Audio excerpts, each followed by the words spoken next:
Salut, j'espère que vous allez bien. Alors on se retrouve aujourd'hui pour une nouvelle vidéo. J'ai tourné quelques vidéos avant celle-là et c'est pour ça que je vous donne mon retour que maintenant parce que je viens juste de publier ma vidéo présentation en fait. J'ai eu quelques retours donc ça me fait vraiment plaisir que vous soyez ravis de retrouver la chaîne et j'espère que ça continuera encore. N'hésitez pas à partager autour de vous si des personnes sont intéressées par le nouveau thème de la chaîne. Moi franchement je suis ravie de retourner sur YouTube, de reprendre ce format parce que c'est quelque chose qui me plaît énormément et ouais, franchement ça me manquait. Aujourd'hui on commence une nouvelle série de vidéos qui aborde justement les séries. Ça s'appelle On Zappe et aujourd'hui on va justement zapper sur la série Lucifer que j'ai regardé récemment, donc j'ai encore quelques souvenirs logiquement mais c'est un peu compliqué, mais en gros je sais ce que je vais dire. Je vais un peu englober tout. J'ai les grandes lignes dans ma tête, de toute façon je sais de quoi je vais parler. Si vous n'avez pas vu cette série, je vous invite vraiment à aller la regarder.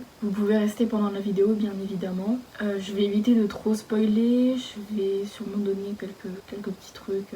Après c'est pas... Je vais pas décrire des scènes entières, je vais juste essayer de parler un peu de la série en général. Je vais aborder certaines choses que je voulais qu'on parle ensemble, qui m'ont un peu déplu. C'est une critique mi-positive, mi-négative, mais j'avoue que il y a certaines choses qui m'ont pas énormément plu. Donc on va commencer par résumer un peu la série. Donc ça parle justement de Lucifer. Ça met en avant la religion chrétienne. Donc à la base c'est pas quelque chose qui me dérange, je suis pas très croyante, mais cette série vraiment elle m'a beaucoup émue, notamment par le personnage de Lucifer, je vous en parlerai après. Donc Lucifer qui est le diable qui descend sur terre à Los Angeles et qui se retrouve par hasard mêlé à une enquête policière et par la suite il va un peu seconder justement Chloé qui est l'enquêtrice sur la première enquête où ils se rencontrent et qui va devenir par la suite une amie avec qui il va enquêter. Au début il est pas très enquête justicière, il est pas à fond là-dedans, mais au fur et à mesure, voilà, vous verrez si vous regardez la série, j'ai pas envie de vous en dire plus. Il va finalement rester avec Chloé, il va enquêter avec elle, il va devenir son équipier. On va aborder tout de suite le côté un peu positif de la série, c'est que on parle là quand même du diable, d'un être maléfique, on va dire. C'est pas un être qui est bien représenté dans la religion chrétienne. On a tendance à associer au mal, au désir, au péché, à tout ce qui est mauvais, tout ce qui est négatif et qui existe sur cette terre. Et justement c'est cette négativité qui ressort du personnage. Et dans la série, je dirais pas qu'on met ça en avant, mais le diable dans la série c'est plus quelqu'un qui a du respect justement pour ces valeurs-là, les valeurs que défend son père, donc Dieu, les valeurs qui sont associées en fait au paradis, aux anges. Lui, il les défend et il existe essentiellement pour punir les hommes qui ont fait du mal. Donc c'est quelqu'un qui va pas encourager ce genre de choses, il va pas encourager la criminalité, les meurtres, les assassinats. Lui, il va plutôt être là pour punir les gens qui font ça. Il le fait parce qu'il a pas le choix, il le fait parce qu'on lui a imposé de devenir le diable, justement, de punir les hommes. On l'a rejeté du paradis parce que c'est un peu l'enfant rebelle et justement c'est ce qui le caractérise dans la série, c'est que c'est un rebelle. Il le démontre très bien tout au long des épisodes, cette rébellion qui le caractérise, mais il est pas dans le mal excessif, il est là pour faire son travail, il le fait certes, mais à regret,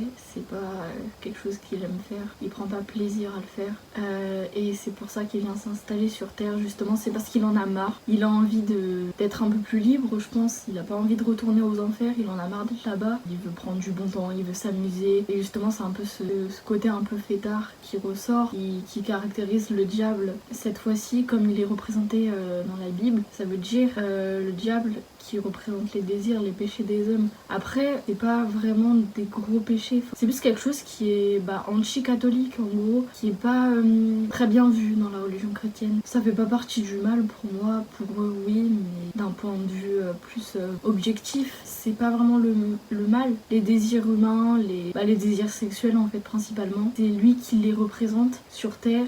Il a tellement de relations, il enchaîne les conquêtes, les expériences amoureuses, enfin vraiment, on retrouve de tout tout, et justement dans son cercle privé qu'il a créé, dans sa boîte de nuit au luxe, là où il rencontre ses conquêtes d'un soir, il va permettre à ces femmes et ces hommes de réaliser leurs désirs les plus profonds, leurs désirs sexuels principalement, qu'ils osent pas avouer. C'est ça comme personnage, comme diable qu'on retrouve dans la série et aussi dans la religion chrétienne. C'est ça le principal lien qu'il y a entre eux. Après, le côté maléfique est vraiment estompé. Enfin, cette série ne nous montre pas le diable comme un méchant en fait. On a plutôt pitié de lui tout au long de la série, vraiment, parce que son évolution, on va voir qu'il va petit à petit adopter un comportement un peu plus humain, qui va commencer à avoir des sentiments, des émotions. Il va pas les laisser éclore au début parce qu'il en a peur, parce que c'est le diable justement. Il est pas censé être humain, c'est une créature des enfers. C'est pas quelqu'un qui est censé ressentir quelque chose pour les humains. Il exauce ses désirs et c'est tout en fait. Il se laisse pas emporter par les sentiments, enfin il est pas très sentimental.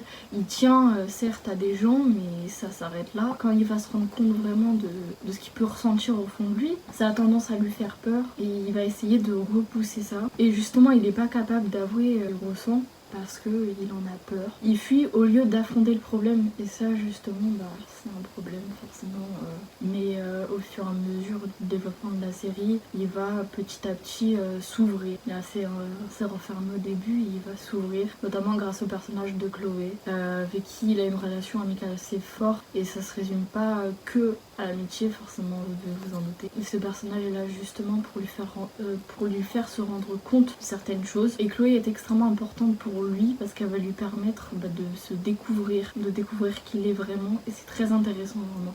Son évolution est vraiment très intéressante, je trouve ce personnage vraiment fantastique. Les personnes qui ont écrit cette série ont vraiment imaginé un diable qui nous paraît plus sympathique, qui nous fait de la peine, pour qui on éprouve vraiment un sentiment affectif en fait. Quelquefois quand il laisse échapper ses émotions, c'est prenant à voir, ça fait de la peine parce que on se rend compte qu'en fait le diable est finalement pas si méchant que ça. Après je dis pas que c'est ça dans la réalité, mais bon.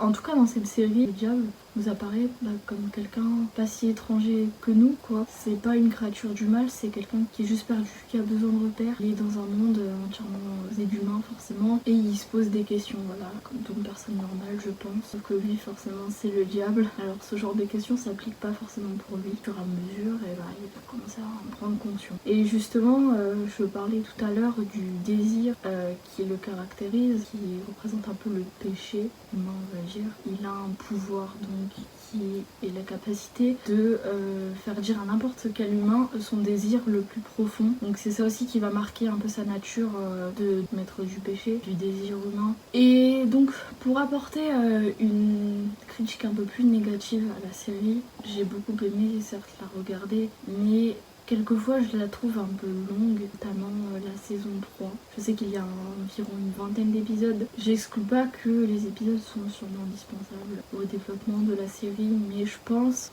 que le personnage de Lucifer évolue au fur et à mesure des épisodes, mais un peu lentement. On n'a pas besoin de retrouver une certaine rapidité dans cette série, parce qu'on a besoin de voir le développement vraiment de Lucifer au fur et à mesure, mais le problème c'est que c'est un peu lent à mon goût par moment. Il y a des séquences un peu inutiles on va dire, on revient un peu sur le passé, on imagine des autres scénarios avec les mêmes personnages. C'est intéressant certes, mais je pense que ça aurait pu être résumé en quelques minutes. Pas forcément bâclé, mais on n'a pas besoin de s'étaler autant sur le sujet. Je vais faire référence notamment à la dernière saison qui est sortie. Je sais qu'il y a un épisode si vous l'avez vu, vous savez très bien de quoi je veux parler. Ça m'a assez déçue parce qu'il y a un épisode où justement on retourne dans le passé de Lucifer. Alors oui, il est intéressant cet épisode, il est vraiment très intéressant. Il nous apprend énormément de choses. Je pense que si on s'était juste centré sur le personnage principal du retour en arrière justement qui concerne l'épisode, on aurait gagné un peu de temps. J'avoue que je me suis un peu ennuyée pendant cette partie-là, mais il n'y a pas seulement là, il y a aussi,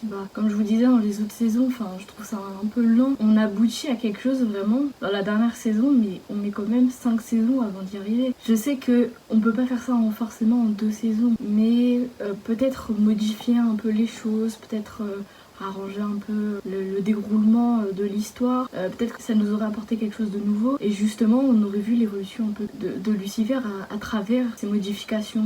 Si le scénario avait été écrit différemment, si c'était déroulé plus de choses, si on avait laissé certaines choses au lieu de les compliquer. Parce que j'avoue qu'au bout d'un moment, ça tourne un peu en rond. On aurait peut-être mieux cerner le personnage de Lucifer, parce qu'au final c'est toujours la même chose, c'est répétitif. Lucifer qui sait pas quoi faire dans une situation, il va trouver la solution tout seul, il s'en va, et puis après il revient, il redemande conseil, et puis au final on arrive à une stagnation du personnage, parce qu'on sait comment il est, on sait, voilà, comment il se comporte, mais peut-être que si ça avait été fait différemment justement, bah, on aurait eu une évolution un peu mieux, un peu plus concrète, un peu moins stagnante quoi. C'est décevant que oui il faut du temps pour qu'un personnage évolue dans une série, mais là si c'est juste faire des épisodes pour faire des épisodes, je vois pas vraiment l'intérêt. Il évolue mais très lentement. Entre la première saison et la 5e saison, il y a une grande évolution, oui, je le reconnais, mais on aurait pu faire ça, vu le nombre d'épisodes par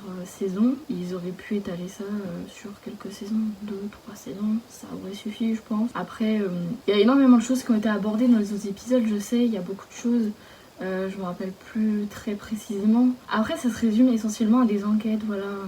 Il se réveille le matin, il va enquêter avec Chloé, la journée se déroule comme ça, il se passe des choses, rebondissements, tout ça, mais après ça devient un peu répétitif. J'avoue qu'au bout d'un moment je me suis dit, j'espère juste que tous les épisodes ils seront pas basés uniquement sur cette routine là. Et en fait si, je sais pas si vous l'avez ressenti comme ça, mais moi j'ai été assez déçue de ce format là. C'est un peu dommage, mais bon, c'est pas grave.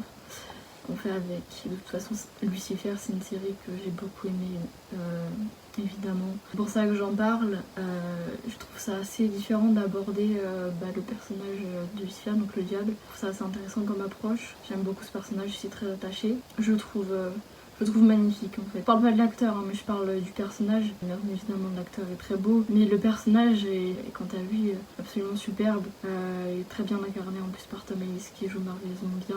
Il est très beau dans sa façon dont il a été écrit, dont il a été créé. La série est également très bien réalisée. En fait, je trouve ça intéressant d'aborder le diable de cette façon-là. Je la trouve beaucoup plus intéressante que de l'aborder tel qu'il est réellement décrit. C'est censé être un être maléfique. En apprenant à le connaître, en fréquentant ce personnage, on se rend compte qu'en fait, il n'est pas si terrible que ça. C'est le diable, certes, il peut faire peur, bah oui, parce que c'est le diable. On dit que c'est le diable, tu vas pas avoir une réaction hyper enjouée, tu vas avoir peur. Ça a tendance à faire peur en fait, et au final, il fait pas si peur que ça. Il est même plutôt assez sensible, et puis il est très émotif. On éprouve de la pitié pour lui en fait. C'est assez étonnant d'ailleurs, la pitié pour le diable, mais je pense que vu la façon dont il a été rejeté. Après, c'est vrai que jouer les rebelles, pas forcément très bien. On peut comprendre qu'il soit assez triste au fond de lui. Après, c'est sûr, fallait pas mener la révolution contre papa, mais bon, c'est comme ça, voilà, le personnage est comme ça, le diable est comme ça, et vraiment, je trouve ça très bien qu'il nous l'ait présenté comme ça. Ça change beaucoup. On a plus tendance à dire que les anges c'est mieux que les démons, et au final, quand on voit Lucifer, on se dit, est-ce que ce serait pas l'inverse finalement? Est-ce que ce serait pas les anges qui seraient plus cruels que les démons? Sauf peut-être que les démons sont censés être inférieurs à eux, qui représentent le mal. Surtout que les personnages qui descendent du ciel sont assez cruels. J'en ai deux notamment en tête, les deux frères de Lucifer. Vous verrez ça dans la série. Mais eux sont assez cruels. Pour ceux qui ont vu la série, bien évidemment, vous voyez desquels je parle. On retrouve en eux, en fait, des caractéristiques qui sont associées à Lucifer, mais qui, au final, ne lui vont pas du tout. Je trouve ça assez bien d'avoir représenté cette série sous cet angle-là, parce qu'au final, ses frères sont méchants avec lui, et lui, il a rien demandé. Il se retrouve au milieu de tout ça, il est un peu perdu, il est un peu désorienté. On est là, on se demande si c'est pas plutôt les gentils qui sont les méchants. Donc j'espère que cette petite vidéo vous aura plu, j'espère que ça vous aura donné envie de regarder la série. Moi j'ai beaucoup aimé cette série comme je vous le disais, et j'espère vous avoir fait partager mon amour pour Lucifer à travers cette vidéo. Je vous fais des gros bisous alors, je vous dis à bientôt pour une prochaine vidéo, et puis prenez soin de vous.